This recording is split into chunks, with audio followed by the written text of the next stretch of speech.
Entonces, ¿de qué se trata? Este espacio que hemos creado, como decimos cada martes, para detenernos en algunas cuestiones que a veces se nos pasan en el día a día, la agenda, la coyuntura, las urgencias, las emergencias, y lógicamente a veces uno de noticiero, de otros espacios debe atenderlas de manera rápida y brindar en lo posible algún tipo de respuesta. Sin embargo, aquí cada martes tratamos de parar un poco la pelota y invitarnos a pensar y a escuchar a gente que está haciendo cosas o que conoce de cosas.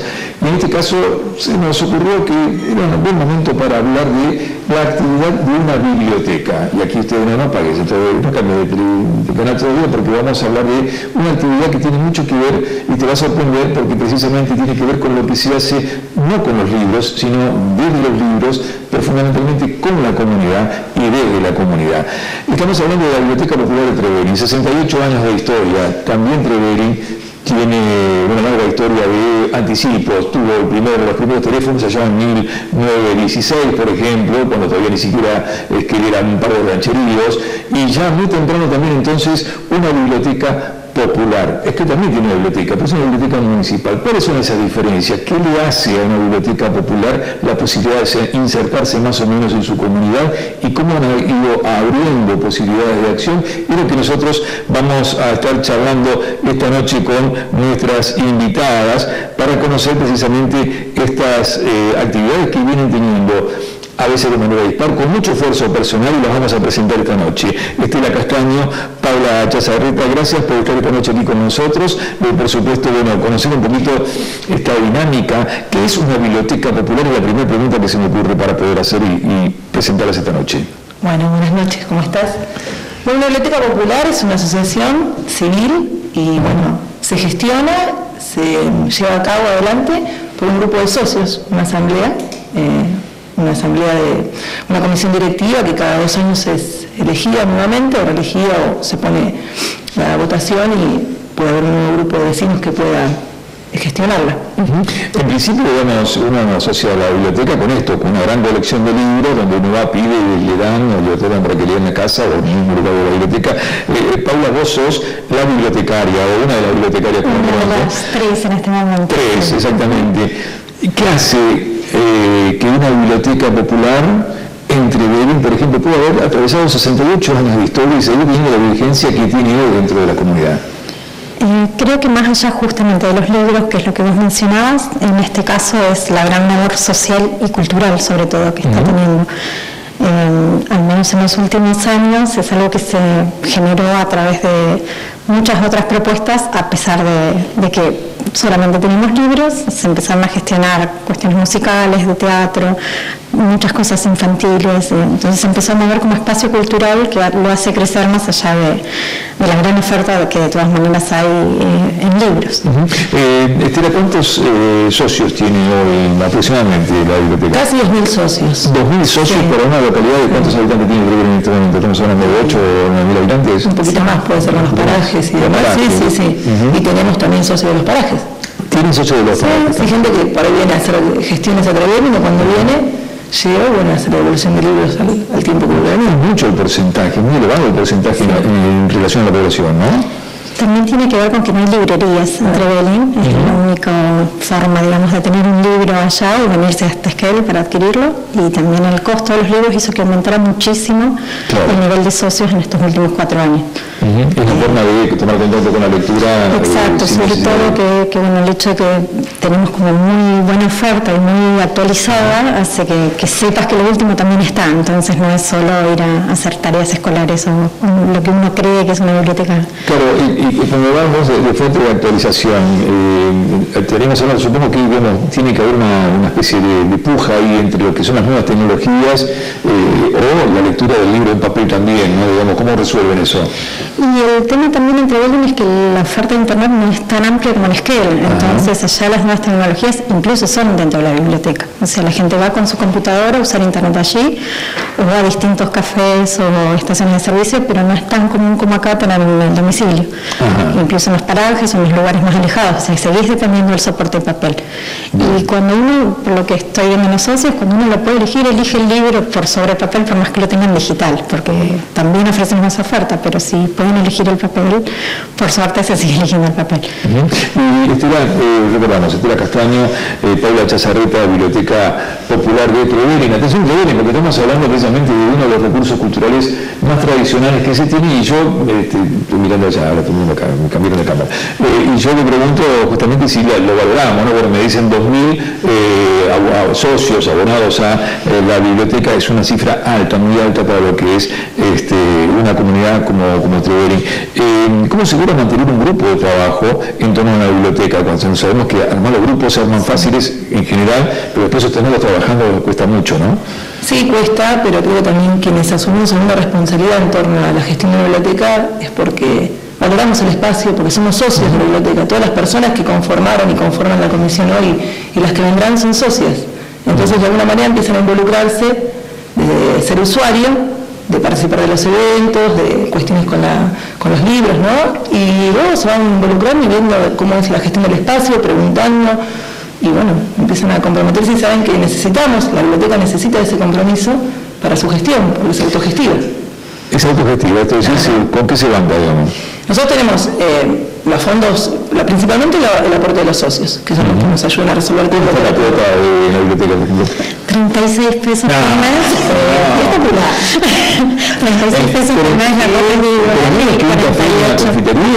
Mucho menos. Es un orgullo poder sostenerlo. Sí, es un orgullo sostenerlo porque es una política de la biblioteca, sostener siempre una cuota así a través de los años siempre esta cuota se ha sostenido siempre muy baja, para que no sea un impedimento, ¿no? Estar en la biblioteca. Y la gente lo paga, quiero decir, porque también hay quien se olvida, ¿no? Porque si cuesta tan poco, decir, bueno, después lo pago y voy. Lo que estamos tratando de hacer de un tiempo a esta parte es la cuota anual, entonces cobramos 400 pesos todos juntos, se cobran las 12 cuotas juntas. Claro, se hacen 2 pagos, o sea, pero bueno, también claro, la otra opción es, tenemos un convenio con la cooperativa de luz de Trevelin, entonces también se puede pagar por débito de la factura. La relación del padrón de asociados y la cantidad de asociados que pagan, ¿cómo es? Que también es eso, ¿no? En este momento está bastante alta la relación, porque la mayoría, justamente hubo hace 2 años elecciones y se limpió bastante el padrón, o sea que estos 2.000 que estamos hablando ahora son socios activos. 1.500 más o menos están al día. Está muy bien, pero porque también la cuota es accesible, entonces, y hay todo un trabajo detrás como de concientización de lo que se necesita. ¿Hay un fondo de la provincia destinado también? Nación no sé si sigue por Nación sí, en la provincia no. Desde el 2000 creo que a través de lo que es por lotería, ¿no? Claro, el 1% de la sí, todas las bibliotecas populares de Chubut, también somos parte de una federación, estamos federadas como biblioteca dentro de la Federación de Bibliotecas Populares de Chubut, y venimos con ese reclamo porque 2016 creo que fue el último aporte y no hemos recibido más. Pero es algo que está adeudado por parte de la, sí. O sea, no es que no se pagó y ya se pierde, se le debería adeudar, digamos. Es por ley, exactamente. Bueno, está bien, en la situación que está pasando la provincia, digamos, no le pagan a los trabajadores, los aportes a la biblioteca no debe ser lo más prioritario en este escenario. De todos modos, ¿qué cantidad de libros tiene? No se lo pregunté esto, ¿no? ¿Tiene más de 150.000 libros en este momento. ¿Cuántos? 150.000 y catalogados unos 30.000 recién, pero hay muchísimos libros. Eso es como un orgullo, porque la verdad que hay muchos y muy buenos, que se van actualizando continuamente. 150.000, ¿y dónde los ponen? Porque digamos, a ver, vayamos de vuelta. El espacio físico que ustedes tienen es la vieja terminal de ómnibus de Trevelin, así ya. Tenemos no, porque las bibliotecas crecen.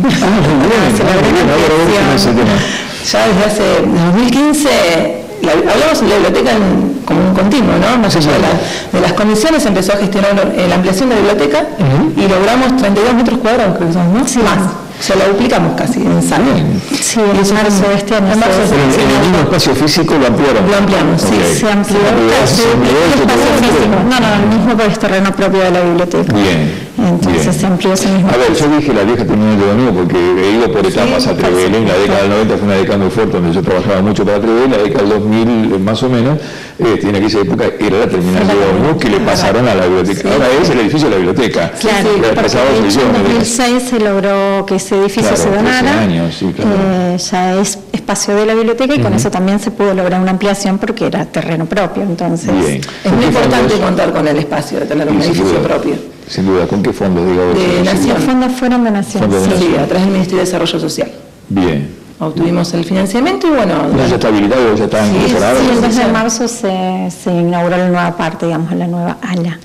Qué bueno. Entonces, 150.000 libros distribuidos ahí, pero yo supongo que no deben ser todos estantes de libros, porque hacen muchos eventos en el interior del edificio también. Sí, pero ahora con la ampliación lo que se logró es hacer como góndolas en la parte nueva.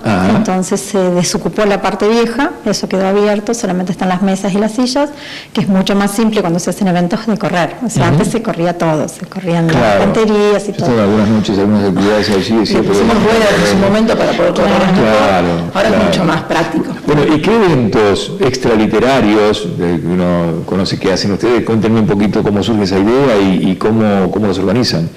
La biblioteca empezó hace muchos años a generar dentro de sí misma un espacio cultural, de tener ofertas, digamos, ante la poca oferta o la posibilidad de también ofrecer eventos o artistas que venían, buscaban el lugar, así que empezamos con los niños. Se empezó más, digamos, fuertemente. Después Trevelin fue creciendo también. Hoy, por ejemplo, no es el mismo Trevelin de hace 10, 15 años, también tiene sus propios espacios, por suerte. Hay un bar cultural que funciona muy bien, La Encrucijada, que funciona súper bien, la verdad que trabajan muchísimo. Y bueno, también está el Centro Cultural, las propuestas que puede traer a través de la Secretaría de Cultura. Así que, en principio, bueno, te decía, empezamos con eventos para niños y después fuimos sumando, abriéndonos y también a lo que los propios artistas pueden generar, porque no solo nos quedamos en los niños. Hoy tenemos un programa de lectura para, digamos, abuelos de cuentos, tenemos también eventos de talleres de escritura, tenemos dibujo para los adolescentes también. Para eso es también un cambio de paradigma, ¿no? Que se ha ido dando en las últimas décadas respecto de cómo los museos también, ¿no? Han ido cambiando los paradigmas de que es entrar y no tocar, entrar y mirar y ver qué encontramos. Entrar y participar. Claro, digamos, ahora también la biblioteca será un lugar donde, bueno, fundamentalmente profundo silencio, orden, una consulta, un libro, y hoy uno percibe que las dinámicas son distintas.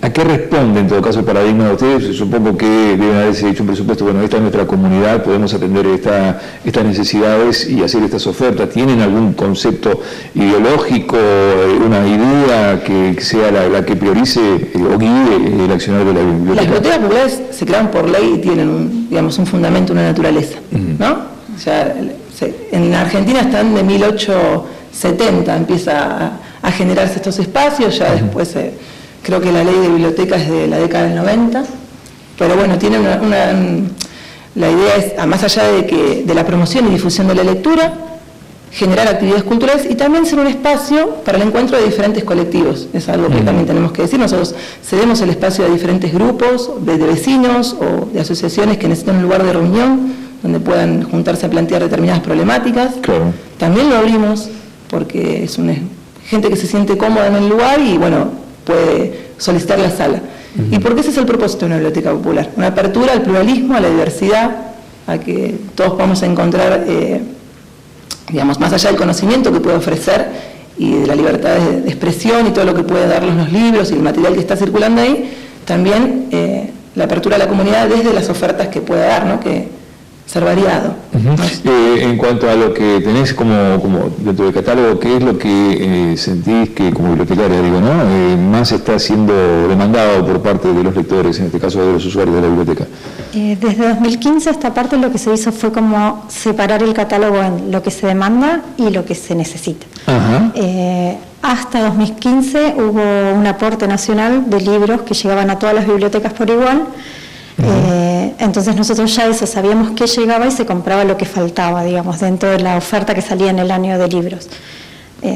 A partir de 2016 eso ya no estuvo, o sea que hubo que empezar a cubrir lo que antes llegaba del Estado, más lo que la sociedad pide, que en general hay muchos lectores, ya saben que siempre en mayo vamos a la Feria del Libro en Buenos Aires a comprar, entonces ya antes de mayo empiezan a pedir, a informarse, a ver qué es lo que, no sé, por la tele, por los distintos medios y quizás por suplementos literarios o algo, a ir pidiendo lo que quieren leer. Y a su vez se va como completando la colección que ya está, se van buscando autores nuevos, se hace como una curaduría previa también de autores nuevos, que por ahí uno se juega a decir, bueno, vamos por acá, por ahí por editoriales. O sea, también tienes un rol como bibliotecaria, no solamente alcanzar libros, quiero decir. Claro, en realidad creo que el bibliotecaria es la parte que menos.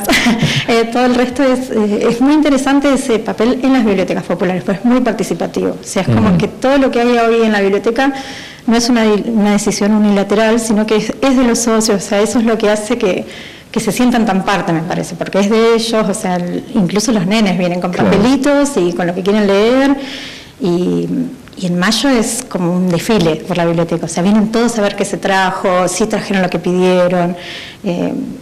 Como muy amena esa parte del papel. Los Reyes, ¿no? Claro, pero aparte es eso, o sea, es todo el mundo participando en qué se va a traer, qué no, qué salió. También genera como una información en ellos de, bueno, saber qué salió hasta mayo en el mundo editorial, que por ahí, no sé, después ya saben, tal libro salió en julio, todavía no lo tenemos, o cosas así que se van generando también desde la misma comunidad y no solo desde la biblioteca hacia la comunidad.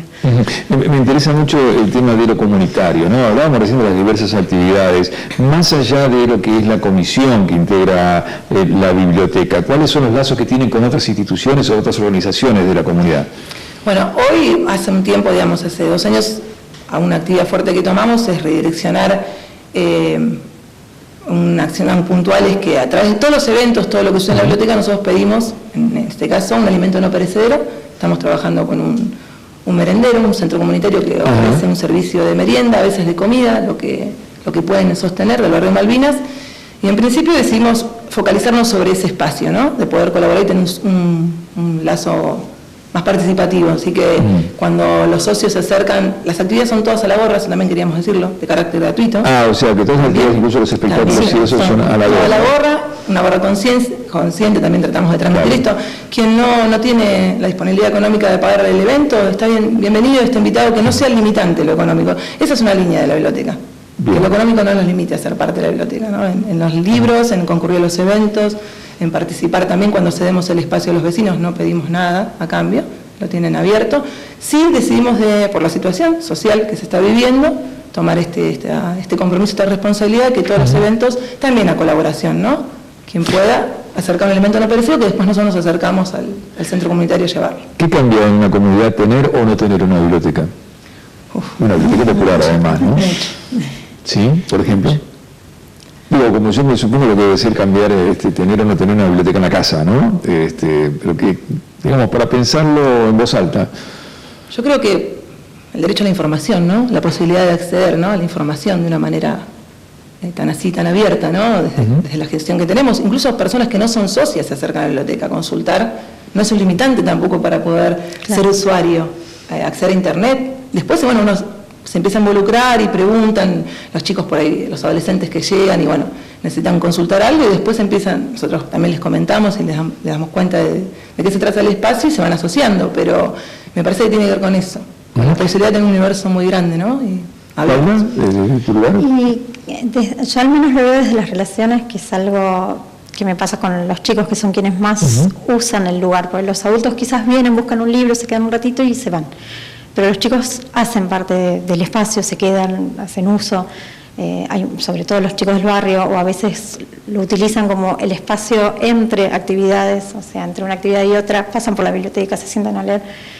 Y una maestra hace poquito, tenemos visitas de jardines y de escuelas, y una maestra hace poquito comentaba de salita de 3, que había nenitos que ya se conocían, que para ella la sala de 3 era la que empezaba a socializar a los chicos, porque antes de esas edades, salvo que las mamás sean amigas, no había una posibilidad de contacto entre chicos si no estaban escolarizados. Y muchos nenes ya se conocían de la biblioteca, y eso le llamó mucho la atención y hizo que ella viniera a conocer la biblioteca. Ella no es de Trevelin, fue como un orgullo eso, o sea, ¿por qué no lo mide, no se da cuenta? Claro. Y fue un comentario ajeno en nenes de menos de 3 años. Que ya se conocían, y cuando les preguntaron, les dijeron, bueno, en la zona de libros, ¿no? Obviamente la palabra biblioteca todavía para ellos es otro concepto. Pero creo que el espacio de socialización es muy importante, no solo entre gente que ya se conoce, sino también en esto, o sea, gente que se encuentra en ese lugar. Estos últimos años dieron para que políticamente también sucedieran cosas dentro de la biblioteca, Y eso hizo de grupos de vecinos que se acercaban desde otro lugar, o sea, desde lugares de participación ciudadana y no solo por una cuestión de que haya libros o que haya un espacio que se presta. Creo que vas a ser referente en muchos sentidos, ¿no? Ocupar el lugar de referente en varios sentidos. Claro, y esto te iba a preguntar porque uno supone, ¿no? Hablamos de la tecnología, uno decía que muchos usuarios y los chicos también van a usar las compus en el ámbito de la biblioteca, porque accederán a internet, en fin. Que podría parecer como una colisión, ¿no? Decir, bueno, los chicos están más pendientes de la internet por ahí que de las lecturas y los libros, independientemente de esta cuestión de que ahora en internet se lee y se escribe, está todo muy bien en eso. Digo, pero también puede ser, pregunto, ¿no? Puede ser un ámbito donde se le dé una orientación a eso que se consume en internet y se lo puede hacer trabajar incluso con lo que está en los libros. Sí, en general lo que, por ejemplo, en lo que es material de consulta y de referencia, sí nos pasa obviamente que mucho del material es obsoleto en lo que son, no sé, datos demográficos, por ejemplo, cosas así. Obviamente un libro es de hace 10 años atrás y hay información que cambia mucho. Entonces por ahí hacemos como esto fíjate en el libro, esto fíjate en internet, esto lo buscamos acá. O sea que hay una especie de guía, igual se van, o sea, como que saben buscarlo y reconfirmarlo. O sea, ellos lo usan más como reconfirmación en internet. Se ve que evidentemente necesitan también el dato bibliográfico, entonces hacen como la doble búsqueda. En los minutos que quedan de este primer tramo del programa, ¿qué cosas, si tuvieran los recursos económicos necesarios o si tuvieran los recursos humanos necesarios, qué cosas sienten que le estaría faltando o que le gustaría agregar al proyecto de la Biblioteca Popular Entrevelli? Ediliciamente todavía nos queda un fondo muy, muy grande para remontar y todavía para seguir creciendo. Así que creo que es un espacio que... Para que el fondo tiene doble sentido, ¿fondo de recursos o fondo de espacio? No, de espacio. Tenemos un patio trasero muy, muy grande, digamos, el terreno es grande y creemos que tenemos que seguir por ese lugar, ¿no? Embelleciéndolo, acondicionándolo. Incluso en algún momento pensamos tener una sala... digamos, específica para eventos por fuera de lo que es la sala de lectura, ¿no? Para que puedan simultáneamente darse los dos espacios alternativos, ¿no? De actividades. Eso en cuanto a la parte edilicia. En cuanto al crecimiento desde lo humano, desde lo social. Y por ahí un sueldo para las bibliotecarias estaría muy bien. Estaría muy bien, porque digamos, contables las bibliotecarias no tienen un sueldo. Bueno, eso te dice, acorde para nada a la función que hacen.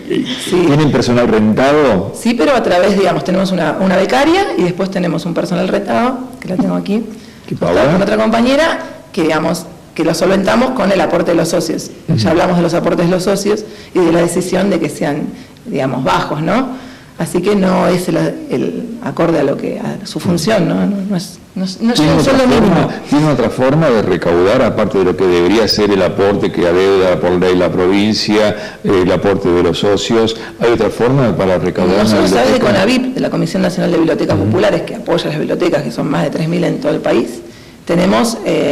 digamos, dos subsidios, para gastos, pero... un fondo, claro, para gastos corrientes y otro para la compra de libros. Por eso todos los años podemos ir a la Feria del Libro y bueno, cada año traemos menos también, pero vamos, y hacemos lo posible por traer lo mejor y digamos lo que los socios nos piden. Pero después no tenemos algo específico y continuo permanente que no tenga que recaer en trasladar eso a los socios. ¿La ley les permite tener algún tipo de sponsoreo, por ejemplo? Tenemos socios protectores. Tenemos socios protectores, pero bueno, la realidad es que también se fue resintiendo un poquito, porque es una cuota mayor y a todos últimamente nos ha ido muy bien, así que eso recae un poco en la posibilidad de que asuman una cuota mayoritaria, ¿no? Mayor en cuanto al aporte, pero sí podemos, si se da, podemos recaudar de ese lugar. ¿Qué horarios y días de funcionamiento tiene la biblioteca? Funciona de lunes a viernes, de 10:30 a 12:30 y de 16 a 20, o sea, 6 horas diarias. Ni sábados, ni domingos, ni feriados, porque es cuando se aprovecha hacer eventos culturales por fuera del horario de Bien, atención. Entonces los eventos irían los fines de semana o por fuera de las 8. Horario, exactamente. ¿Hay algún evento para este fin de semana? Sí, este sábado tenemos una obra de teatro para de títeres en realidad para chicos, va a ser a las 6 de la tarde, a la ¿Qué se llama? siempre. Bumbalal.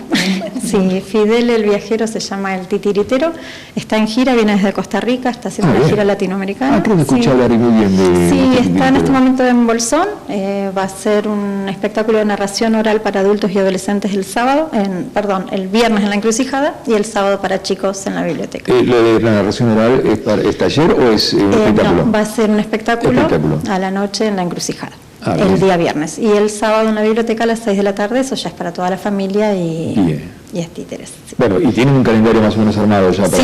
Sí. Ya en general en el verano lo que nos pasa es que todos los que andan en gira empiezan a pedir el espacio. O sea, por suerte cada vez que pasan se comunican con la biblioteca y ahí hacemos la red. ¿Tienen red social? ¿Tienen páginas? Tenemos página de Facebook. Está el Facebook, que es Biblioteca de Para que Trevelin. los interesados puedan buscarlo, ¿no? Sí, Biblioteca de Trevelin en Facebook. Biblioteca de Trevelin, así nada más. Sí. El nombre institucional de la biblioteca es la Perito Moreno, ¿no? Sí, Perito. Sigue siendo ese. Sí. Y lo será. Y lo será, no lo pueden. Sí. Quisimos ponerle este año alemán. Queríamos hacer una mención especial y buscar la manera de reconocer el trabajo de María Julia Alemán de Brown. Sí, claro. Así que estamos recopilando un poco de información sobre ella, anécdotas, historias. Bienvenidos todas las personas que nos puedan acercar algo. Y estábamos con la idea, de ver si podíamos ponerle el nombre a la sala y demás. En Trevelin, un pueblo de los tiempos del Molino, hay un relato de ella, si mal no recuerdo, de la época de la construcción de la presa. Sí, juntamos justamente todos los libretos. Temo confundirme algún otro testimonio, pero sí. Hay incluso hizo varios con seudónimo, entonces también fuimos buscando de hay que buscar esa bibliografía, exactamente. Excelente. Bueno, yo les agradezco mucho, Pablo, a Estela, que hayan venido esta noche, viniéndose de Trevelin hasta esta hora de la noche, pero compartir esto nos parecía importante también dar a conocer la labor de un montón de gente, por solidaridad, por compromiso social, por trabajo profesional también, que hacen y dan vida a este espacio, la Biblioteca Popular de Trevelin, la Perito Moreno, que hace 68 años. Es muy difícil encontrar instituciones y mucho menos parecida a instituciones culturales que tengan esta vigencia y tengan esta participación de la comunidad. Una comunidad de 10, 11.000 habitantes entre parajes y todos, 2.000, hablamos del 20% de la comunidad asociada a esta biblioteca. Es mucho y está muy bueno que así sea. Gracias por estar aquí. Gracias. Nosotros seguimos ahora en de qué se trata. Teníamos una promesa y se hizo mucho más enfática la necesidad de tratar ahora, que era ¿a quién le sirve y para qué sirve el Estado? ¿Sí? Días atrás tuvimos la participación de Tegui Devans, de Trevelin, de Tomás Pesac, sociólogo uno, politicólogo el otro, y hablábamos de esta cuestión de, surgió el tema del Estado, pero en las últimas horas, además, el debate presidencial puso también en tela de juicio nuevamente para qué sirve el Estado, los conceptos diferentes que hay en torno al Estado, y recientemente incluso el propio presidente de la Sociedad Rural de Esquel hizo en su discurso una fuerte crítica a la configuración que tiene el Estado provincial, hablando del Estado parasitario, el Estado que de alguna manera impide el desarrollo productivo. Bueno, nos interesa saber de qué se trata esto. ¿Es tan así? Bueno, hemos invitado nuevamente a Tomás Pesac, sociólogo, y al profesor Jorge Oriola, historiador y además hombre conocedor de toda la historia que tiene que ver también con la configuración del Estado, para reflexionar y tratar de entender un poco de qué se trata esto. Ya volvemos enseguida.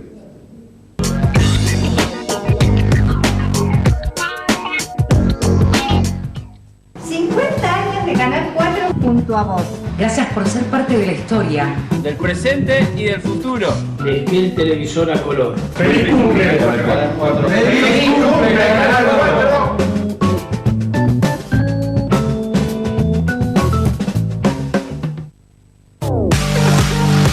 Canal 4 y BBT te ofrecen internet banda ancha. Conexión de 3 y 6 megas. Informate en nuestras oficinas de 9 de julio 447. Es otro servicio de Canal 4. No se puede contar el fútbol. Que te cuenten un cuento, un chiste, una anécdota. Pero un partido no. Un pibe tira este caño y otro le festeja que le sobra personalidad. Miralo al burro este, miralo al perro cómo la puso en órbita. No se puede contar el fútbol, porque hay tantas verdades como hinchas, y porque las pasiones no se explican. Que no te la cuenten. Suscríbete al Pack Fútbol. Canal 4 junto a Divox trae el mundo HD a tu pantalla. La más amplia grilla de canales y el mejor contenido. Series, películas, deportes, documentales y mucho más. Informate en nuestras oficinas 9 de julio 447. Es otro servicio de Canal 4. Comenzá tu mañana bien informado. Desde las 7:30, Notas de Radio, en dúplex con Canal 4 y FM Sol. Notas de Radio. Información confiable. Mantén tu cuota al día y disfruta del cable de nuestros servicios. Ahora podés abonar a través de la red Link o Banilco, Pago Mis Cuentas, en cajero automático o home banking. También en nuestras oficinas con tarjeta de crédito Visa, Mastercard, Patagonia 365 o Kira. Tarjeta de débito Maestro o Visa Débito. O adherite al débito automático con Naranja, Patagonia 365 o Kira. Canal 4, siempre cerca tuyo. Estas son las tardes de FM Sol. De lunes a viernes a las 16, Chino Básico con Mariano Romero Cuestas. Lunes y viernes a las 17 horas, Salón Auténtico con Franco Flacker. Martes, miércoles y jueves, de 17 a 18, Happy Hour Deportivo con Andrés Hernández, Camila Silva y Cintia Montiel. Martes, miércoles y jueves a las 18 horas, Ruido Blanco. Colección de sonidos con Luis Momberg. Escucha las tardes de la 94.7. Escucha FM Sol. Canal 4, 50 años junto a vos. Gracias por ser parte de la historia. Del presente y del futuro de Televisora Colón. ¡Feliz cumpleaños, Canal 4! ¡Feliz cumpleaños, Canal 4!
Es una cuestión que siempre da motivo de discusión, particularmente hay enfoques encontrados. Generalmente lo ponen en tela de juicio aquellos que tienen un interés concreto en cuanto a que el Estado los beneficia, el Estado los perjudica, y esta suerte de cosa abstracta que parece ser el Estado, siempre la identificamos con, ñoquis, con gente que roba recursos que son de la comunidad, pero en definitiva nos costaría, si nos tuviéramos que sentar a pensar, a ver, ¿cómo es el Estado? ¿Qué es un gobernador? ¿Son sus ministros? ¿Son los empleados públicos? Hay quienes les gusta decir, es una idea que relativamente me permito compartir, que es el Estado somos todos, en definitiva, el Estado somos nosotros. Pero ¿de qué manera nos vinculamos con ese Estado, que por momentos parece ser un adversario cuando queremos hacer un emprendimiento comercial, productivo, y nos encontramos con toda su tremenda burocracia? En estos tiempos políticos estamos asistiendo a un un debate en la campaña electoral sobre dos conceptos del Estado. A veces se manifiesta más o menos, pero en definitiva hay dos formas de concebir el Estado. El Estado prácticamente ausente, que simplemente tiene que parecer una suerte de articulador entre sectores de poder, o el Estado que está presente, asiste y controla. Quizás estoy siendo muy esquemático en estos dos conceptos, pero en definitiva hay, vuelvo al punto, una polémica en torno a esto. Y nos parecía interesante detenernos, ya unos programas atrás habíamos esbozado esta idea, y escuchábamos el domingo en el acto de la sociedad rural al presidente de la sociedad rural de Esquel, Leonardo Jones, hablar del Estado, plantear la problemática del Estado en términos de una entidad parasitaria que vive de los recursos de la producción y que obstaculiza las posibilidades de desarrollar la producción. Un señalamiento muy claro que nos disparó la posibilidad hoy de estar charlando este tema con dos invitados, dos conocidos nuestros, que si bien alguno de ellos ya lo hemos tenido, el otro no, pero lo conocemos de muchos años. Hablamos de Tomás Pesac, sociólogo aquí en nuestra ciudad. Te damos la bienvenida, Tomás, gracias por estar con nosotros. Gracias. Y nuevamente, ¿verdad? Y el profesor don Jorge Oriela, estimado, ¿cómo le va? Buenas noches y gracias por aceptar esta invitación. ¿Cómo estás? Bien. ¿Tenemos una definición breve de cada uno de qué es para cada uno de ustedes el Estado? Sí, en principio, permiso, Jorge. Sí, por favor. Doy mi posición respecto de la consigna que planteabas. En principio yo lo que creo es que hay un conjunto de incluso autores muy valiosos, muy respetables desde el amplio espectro que ofrece la economía política y la sociología, que se han dedicado a definir el Estado, ¿sí? Y después hay otro conjunto muy importante de actores políticos y sociales que han tomado algo de esas definiciones, pero que reproducen desde el discurso que sienten que debería ser el Estado. Y la verdad es que no hay una íntima relación, y muchas veces incluso se visualizan contradicciones, entre las escuelas teóricas que pretenderían citar y que dan cuentas claras de no conocer, y las prácticas políticas e institucionales que promueven, ¿sí? Para decirlo muy claramente, no hay un Estado único de cosas. Podemos decir incluso una generalidad, ¿no? Que el Estado lo integramos todos y que es básicamente quien, de modo casi consensuado, podríamos decir, en la sociedad occidental, es quien ostenta el monopolio del uso legítimo de la fuerza, ¿sí? Y hasta ahí llegamos. Porque después se puede discutir sobre la cantidad de implicancias que puede tener desde un amplio espectro de visiones estadocéntricas y desde un amplio espectro de visiones que pretenden un Estado mínimo mercadocéntrico. Pero la verdad es que si hay algo que no se discute respecto del Estado de uno y otro lado del espectro de la sociología política, es que al Estado le delegamos el uso legítimo de la fuerza. ¿Qué fuerza? Y hacia quiénes dirige su poder de represión y con qué crudeza lo hace y con qué criterio social y político lo hace, también es un tema de discusión. Pero es una definición mínima de Estado. Ahora, la cantidad de teóricos y de políticos incluso que se dedican a hablar del Estado y a lo que el Estado debería ser, generan grandes controversias en esta dinámica que propongo entre la teoría y la práctica, ¿sí? Esa sería un poco mi propuesta. Bien, ya lo vamos a ir desarrollando, tenemos minutos como para hacerlo. Jorge, ¿qué concepto tenés vos de lo que es el Estado? Si lo compartís y lo comparto este concepto dentro de todos los conceptos posibles, pero me fijo, dado el tiempo que tenemos, en el trabajo que, por ejemplo, desarrollo en la universidad, en la carrera de contador. Quizás algún estudiante o alguna estudiante lo debe estar viendo el programa, que es que en la sociedad capitalista tenemos por lo menos tres tipos o dos tipos fundamentales de Estado. Un Estado que protege, que impone leyes protectoras, que se encarga de proteger a los distintos sectores sociales, especialmente a los más desvalidos, que trabaja con un concepto rector, que es la mejor distribución de la riqueza, y que a la vez interviene en la economía de manera directa, no está ausente. Cuando hablamos de Estado ausente, también tenemos que decir que es una forma de estar presente. Dejar hacer, dejar pasar, dejar todo en manos de las empresas, comúnmente llamado el mercado, es una forma de actuar. No hay un Estado ausente en rigor. Yo hablo de que un Estado que esté presente, directo, interviniendo en las políticas económicas, a veces invirtiendo, a veces regulando, a veces siendo de árbitro Y en alguna etapa lo hemos tenido con empresas propias, que no solo se pueden plantear como competidoras de las empresas privadas, sino precisamente como complementarias. Ajá. Es decir, una empresa de líneas aéreas del Estado no solo puede, sino que debe atender aquellas líneas, aquellos trayectos donde los privados no les conviene ir. Eso puede ser... digamos, y asistir al lugar donde no se llega. Ahora bien, ¿qué nombre le podemos dar a este tipo de Estado que actúa?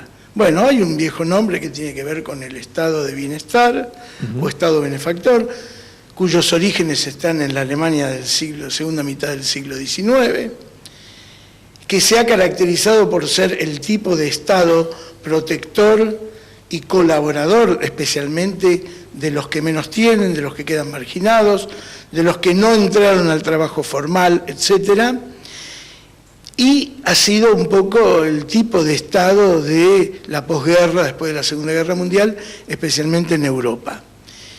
Y la otra forma en que el Estado interviene directamente en la economía, con esa serie de variables que yo dije, le podríamos dar un nombre de persona. Es un tipo de Estado que podríamos llamar de políticas keynesianas o neo-keynesianas, que tienen que ver con la mirada sobre la economía y el mercado que tenía John Keynes hasta la mitad del siglo XX. ¿Qué quiero decir con esto? Este tipo de Estado, que tuvo un punto culminante en nuestro país durante el primer peronismo, y que de algún modo reflotó durante los 12 años del kirchnerismo, bueno, tiene una contrapartida, que es el Estado netamente liberal. Es decir, aquel que plantea el Estado no se mete, el Estado no interviene en la economía, el Estado sí interviene generando las obras de infraestructura que son necesarias para que luego los privados hagan el negocio que les corresponde porque son privados, porque tienen afán de lucro, porque generan empleo, etcétera, etcétera. O sea, no es un Estado ausente. Pero por otra parte, los que reclaman permanentemente este Estado que no se meta, precisamente son los sectores que aprovechan del Estado, ya sea fortalezas o debilidades. Son los que no quieren pagar más impuestos, los que no quieren retenciones, los que quieren que le hagan el camino, los que quieren que le hagan las líneas férreas, que le pongan los aviones, no importan los trayectos pobres, sino los trayectos que generan más divisas, que no me toquen que no se metan con el valor de cambio, es decir, y que el producto de mi esfuerzo como empresario sea beneficiado con leyes absolutamente liberales. Es decir, mi dinero lo pongo donde yo quiero, lo invierto en lo que quiero y me lo llevo a otro país si quiero. Bueno, acá hay una crisis con este tema, porque estos sectores son, por un lado es el sector de la producción industrial y agropecuaria exportadora fundamentalmente, son los que necesitan siempre un dólar alto porque exportan, son los que reclaman las leyes más flexibles, es decir, el tipo de contrato más flexible posible y el tipo de gasto más flexible y más corto posible en lo laboral. Bueno, de esto se trata un Estado que haga un equilibrio, que proteja a los más débiles y que intervenga siendo árbitro o siendo regulador. Bien, en base a estos dos conceptos que me parecen amplios y profundos, digamos, yo también me imagino de qué manera está pensando el vecino del centro, el comerciante, el vecino del ceferino, de la estación, en fin, yo cómo me vinculo con el Estado, dónde tengo el registro del Estado, ¿no? Y me parece que ahí es donde dice, bueno, empieza a tener noción del Estado cuando digo, pucha, pero a mí me están cobrando impuestos, pero no pasan a buscar la basura. A mí me pagan impuestos y la calle está llena de baches. ¿Para qué voy a pagar los impuestos si además de no tener los servicios básicos, estoy manteniendo una manga de parásitos? Digo, conceptos que uno va recogiendo y está escuchando en algún comunicador que dice yo no pago más nada porque esto se lo llevan todo, ¿no? Entonces, esa forma de vincularse con el Estado, ¿responde siempre a un mismo Estado o hay un Estado que puede vincularse de otra manera con la gente sin que esté asociado a la idea de la corrupción, esté asociado a la idea de una falta de ese contrato? ¿Cómo hacemos para que las personas sientan que hay un Estado que de algún modo responde a sus necesidades? Bueno, retomo la consigna inicial y tomando un poco la propuesta que nos daba como disparador, Jorge hizo realmente una organización del discurso muy sintética y muy contundente y muy categórica de dos modelos antagónicos de Estado, con todos los matices intermedios que podemos ver. Y después nos inicia en un análisis que se sale de los modelos teóricos y que empieza a pensar en qué ocurre en la práctica, en la realidad. Porque vuelvo con el interjuego que proponía inicialmente, hay un montón de teóricos muy respetables, incluso del amplio espectro ideológico y político, tanto de la derecha como de la izquierda, que se han dedicado a pensar seriamente de esto. Después hay un montón de mamarrachos también, ¿no? Claro, sí. Pero ocurre generalmente que evocando esos modelos nos encontramos con una realidad cotidiana en la Argentina contemporánea. Y por supuesto también nos encontramos con que evocando esos modelos desde las esferas del Estado, incluso del organismo público provincial y nacional, muchas veces se reproducen discursos que dan claras muestras de una ignorancia total, no solo de los modelos teóricos, sino de los efectos que han tenido sobre la realidad. Una de las cuestiones más llamativas, por ejemplo, tiene que ver con el supuesto reclamo de un Estado mínimo, ¿no? Y de un orden mercadocéntrico. Que paradójicamente, si uno analiza la realidad y los efectos que han tenido los gobiernos de derecha liberal en la Argentina, es que bajo el discurso descalificador del Estado central e interventor, con el argumento despectivo del populismo y de la corruptela, lo que han hecho es reducido las esferas del Estado que están destinadas a generar las mejores condiciones para quienes inicialmente nos encontramos en una situación desigual y en perjuicio de los que menos tenemos, han generado un Estado monstruosamente grande que ha terminado beneficiando a sectores concentrados del capital. O sea que en definitiva, bajo el discurso de achicar el Estado, lo que se hace lisa y llanamente es retrotraer el Estado de los sectores que realmente lo necesitan para llevarlo a los sectores que no lo necesitan tanto. Básicamente, en el medio está la puja distributiva. Y nosotros en la Argentina, históricamente, no nos estamos peleando ni nos hemos peleado entre un Estado mínimo o un Estado máximo. Nos estamos peleando entre a quién va a beneficiar el Estado en esa puja distributiva. Yo doy un ejemplo muy contemporáneo. ¿Alguien puede creer que tener una deuda externa con el Fondo Monetario Internacional de 39.000 millones de dólares, que equivale a un PBI anual entero en la Argentina, significó la reducción del Estado? ¿No nos damos cuenta que es tener un Estado monstruosamente grande en deuda externa y en dólares, y que se nos hace difícilmente pagable, y que los tipos que vinieron a decirnos acá que era monstruosamente grande el empleo público, monstruosamente grande los planes sociales destinados para los que más tenían, ahora lo que hicieron fue generar un Estado monstruoso en deuda externa, que incluso ingresó fondos para la timba financiera que terminó beneficiando a los que argumentaban teóricamente los beneficios del Estado mínimo y del efecto de la teoría del derrame, que nunca ocurrió. Déjame precisar algo. El Estado mínimo, el concepto que se barajó y que se postula todavía, lo escuchábamos, es mínimo en cuanto a personas que trabajan para el Estado, porque ese es el primer concepto que si uno escucha. De hecho, lo primero que se hizo desde el gobierno nacional fue dejar afuera a un montón de gente que trabajaba en distintos organismos. La contracara del Estado mínimo, que desemplea gente, es también la otra cara de la moneda del beneficio para el sector privado. Digamos, cuanto más llamativamente grande sea el ejército de reserva de desocupados que hay en la calle, cae el salario, y más fácilmente es caer en un estado de vulneración del sector trabajador. Incluso esto viene acompañado de las reformas que nos propone el Fondo Monetario Internacional, que son sumamente vulnerables para el sector trabajo. Entonces, básicamente acá la disputa, yo creo que hay que llamarla por su nombre. No podemos quedar días, horas, años, meses estudiando la teoría del Estado desde las distintas perspectivas, y repito, habida cuenta mi posición claramente estadocéntrica y preponderantemente keynesiana, asumo que hay realmente articuladores del discurso de la derecha y del Estado mínimo muy sólidos. Digamos, no es el caso argentino. Bien. La verdad es que lo que ocurre en la Argentina concretamente es que bajo un argumento de un Estado eficaz, eficiente, mínimo y mercadocéntrico, que alguna vez nos va a permitir algo así como una supuesta competencia perfecta, que va a permitir que los más aptos se dinamicen y que los más, digamos, o menos dinámicos queden relegados, digamos, lo que realmente ocurre es que se disputan los recursos del Estado, e incluso el sector privado en la Argentina es históricamente un sector prebendario y clientelista del Estado. Lo que se modifica es que el clientelismo supuesto de las clases populares pasa a ser clientelismo para el sector privado. Yo querría agregar esto.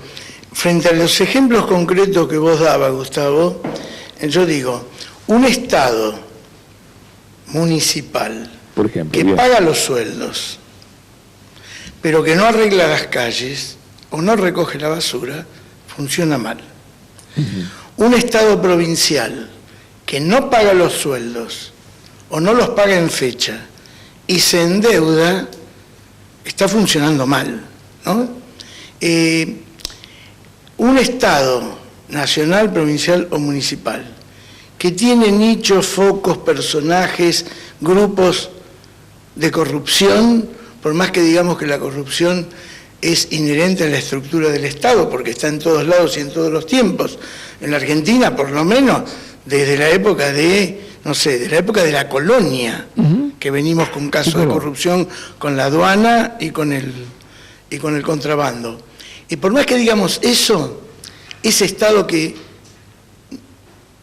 contiene y que no puede resolver sus propios problemas de corrupción en algunos sectores, también funciona mal. ¿Qué quiero decir con esto?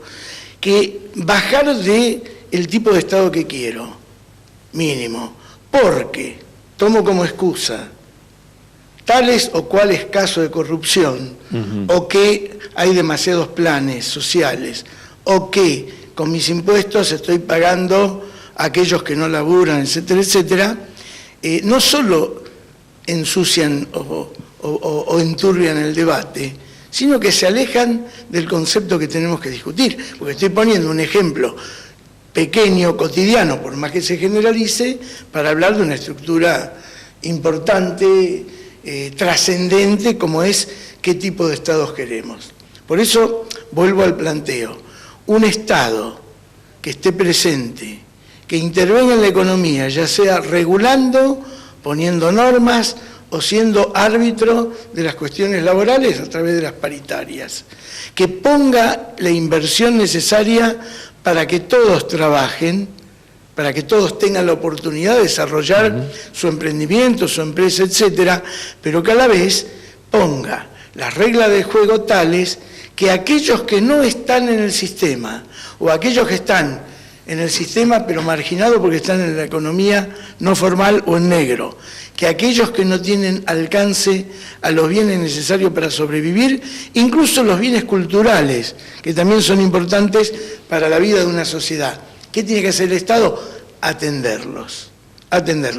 Y también, volviendo al tema del monopolio de la fuerza, el Estado tiene que actuar precisamente contra las mafias que se llevan el dinero, que es el producto del trabajo de una mayoría que no recibe los beneficios. Porque las personas que trabajan en calidad de empleados informales, no son empleados, de trabajadores no formales, también están contribuyendo con su esfuerzo y su trabajo a que otro gane el dinero, pero se quede con los beneficios. Y esto es viejísimo. Uno concentra el poder, concentra la riqueza, concentra las posibilidades de que otros trabajen, pero se queda con la mayor parte del beneficio. Es una falacia, es una absoluta mentira estos personajes que dicen... El otro día lo decía un empresario por televisión. Fíjate el concepto. Decía, mientras 7, 8 millones de argentinos producimos, hay 25 millones que pasan a cobrar por la ventanilla. Sí, sí. Entonces, la pregunta es, ¿no hay maestros, no hay profesores, no hay médicos, no hay enfermeras, no hay policías, no hay administrativos en la aduana, no hay administrativos en la FIP, no hay Fuerzas Armadas, no hay nada? Porque claro que yo, docente, claro que no produzco bienes materiales, pero a mí también me cobran impuestos, y bastante. Pero quiero decir, puedo no estar ligado a la producción, pero pertenezco a un sistema que necesita algo más que la producción.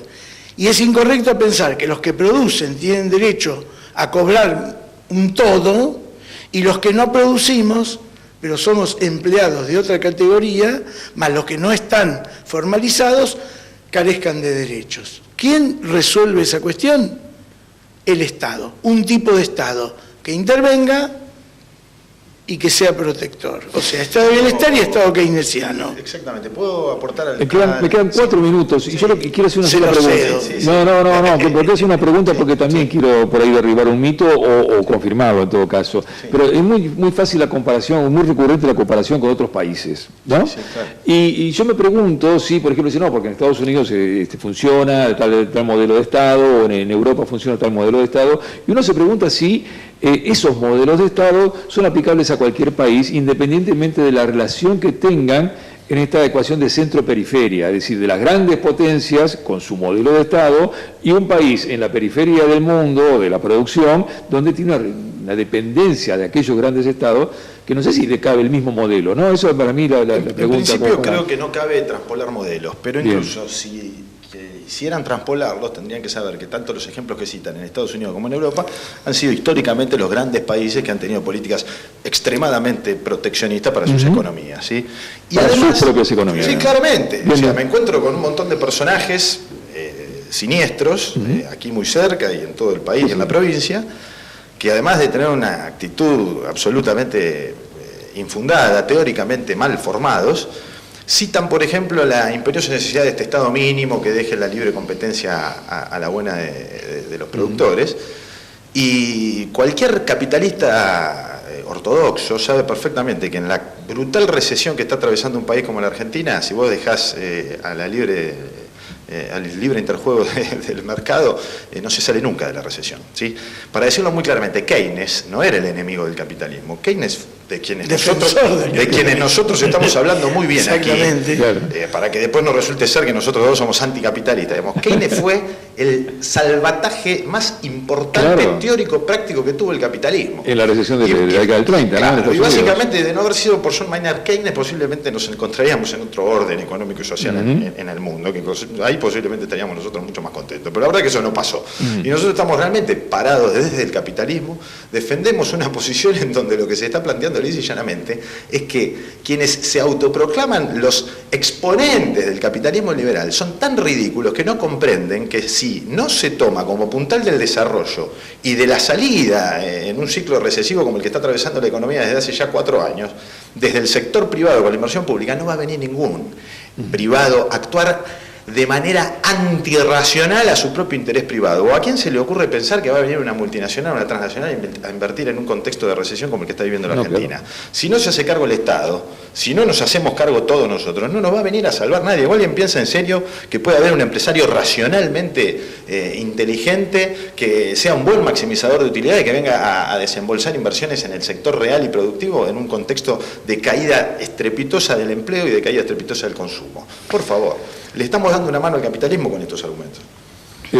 Jorge, para cerrar ya, porque estamos en el minuto final. Porque queda muchísimo, evidentemente, ni siquiera destapamos la olla nada más con esto, ¿no? ¿Cuántas horas tengo? No, claro, lamentablemente yo lo que quiero, yo diría sintéticamente esto.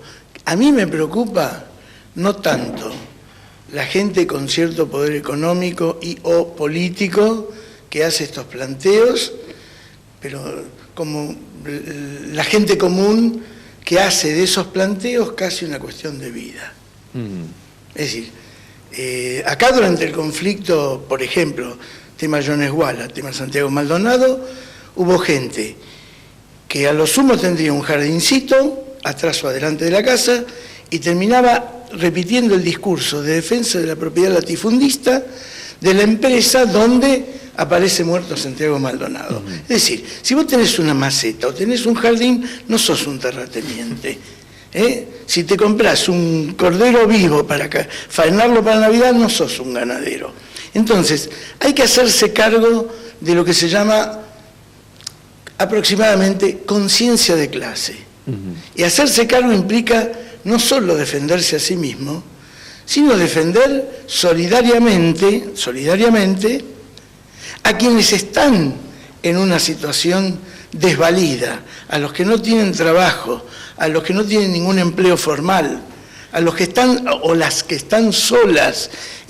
Alguien se tiene que hacer cargo. Hay un valor que se hace cargo el Estado, pero hay un valor que se ha transferido, que los que se cayeron del aparato es porque por algo será. Bueno, el problema no es voluntarismo o individualismo extremo.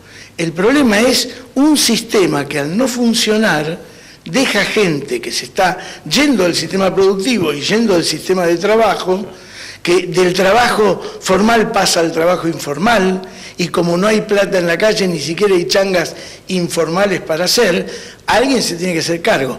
Hasta el siglo XIX se hacía cargo la Iglesia y la sociedad de beneficencia.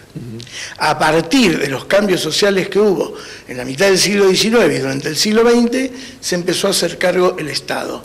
vamos muy para atrás si algunos empiezan a decir que esos que están solos se tienen que arreglar solos, porque no solo es una cuestión antihistórica, es una falta de solidaridad absoluta. Entonces, estos son los prejuicios que cae el exceso de pensar que la vida es el lucro y nada más. Tengo ante la pregunta de que por qué yo, voy a hacer un minuto más, Dani, por favor, pero ¿por qué yo tengo que pagar impuestos para otros? Porque corresponde.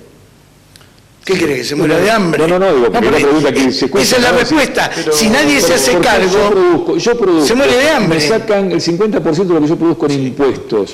¿Y qué recibo yo? No sacan el 50%, es menos. El para otros, y ya cerramos, en mi condición de sociólogo, cuando uno habla del para otros como un genérico o de la gente como un genérico, me gusta pensar en actores sociales. A ver. ¿Quién sería ese que dice que paga impuestos para otros? ¿El que lucra, por ejemplo, con las ventajas competitivas y comparativas del suelo argentino, que no es mérito de él, sino de la naturaleza? Yo creo que nosotros le estamos tributando a él con el beneficio y el excedente de un mercado internacional que por momentos lo beneficia sin haber dinamizado la producción y haber invertido un mango. Y que además sabemos que es el sector que menos gente emplea y que la emplea de forma más precaria. Entonces, ese tipo que se queja porque le paga impuestos a otros, que empiece a darse cuenta que el suelo no le pertenece y que el sustrato y todo lo que está ahí es un bien público. Y eso lo digo yo y lo dice Adam Smith, David Ricardo, Marx, Marshall, Keynes y toda la escuela clásica económica. Así que ese supuesto tipo que le paga para otros, que se dé cuenta que los que le estamos tributando con nuestra tierra un beneficio que no le es propio somos nosotros. ¿Qué otro tipo dice que paga para otros? ¿Un clase media que, por ejemplo, tiene acceso a la educación pública en la Argentina y que buena parte de los impuestos más regresivos que tiene la Argentina son el IVA, que el 21% lo pagan en alimentos los que menos tienen porque destinan todos sus ingresos a los alimentos? Entonces, de todo lo que recibe un pobre, el 21% va para impuestos y después no tiene acceso ni a la educación pública porque no llega, porque tiene que trabajar. ¿Quién le está pagando el pato a los que más tienen? Los más pobres, eso está claro, pero eso además está estudiadísimo, econométricamente coincide toda la biblioteca. ¿Sí? Bien, yo los despido porque me queda, que si quieren seguimos charlando después, pero ya no al aire, porque me queda otro tema que lo voy a desarrollar seguramente con otros invitados, pero me gustaría también que hacerlos partícipes de ustedes, que es el tema de para qué pagamos impuestos, ¿no? Que le viene de esto que estamos charlando hoy. ¿Para qué pagamos impuestos? ¿Quiénes lo pagan y quiénes se benefician con ello? Es una interesante reflexión también que podemos hacer con algunos otros invitados. Jorge, Tomás, muchísimas gracias por compartir nuevamente esta noche con nosotros. No, gracias a vos. Bueno, se nos fue el tiempo, la verdad que daba para mucho más este tema. Tiene una historia, tiene una forma de pensarse y tiene una forma de preocuparnos y actuar en función del Estado, para el Estado y con el Estado. Así que, bueno, seguramente es un tema que seguiremos desarrollando porque nos interesa mucho, es con el que convivimos todos los días. Así que está bueno saber de qué manera le podemos sacar un buen partido a esta estructura que le da forma y sentido a nuestra sociedad. Nos encontramos el martes próximo con otros temas que seguramente vamos a poder saber de qué se tratan a las 21 después de Panorama 4. Gracias.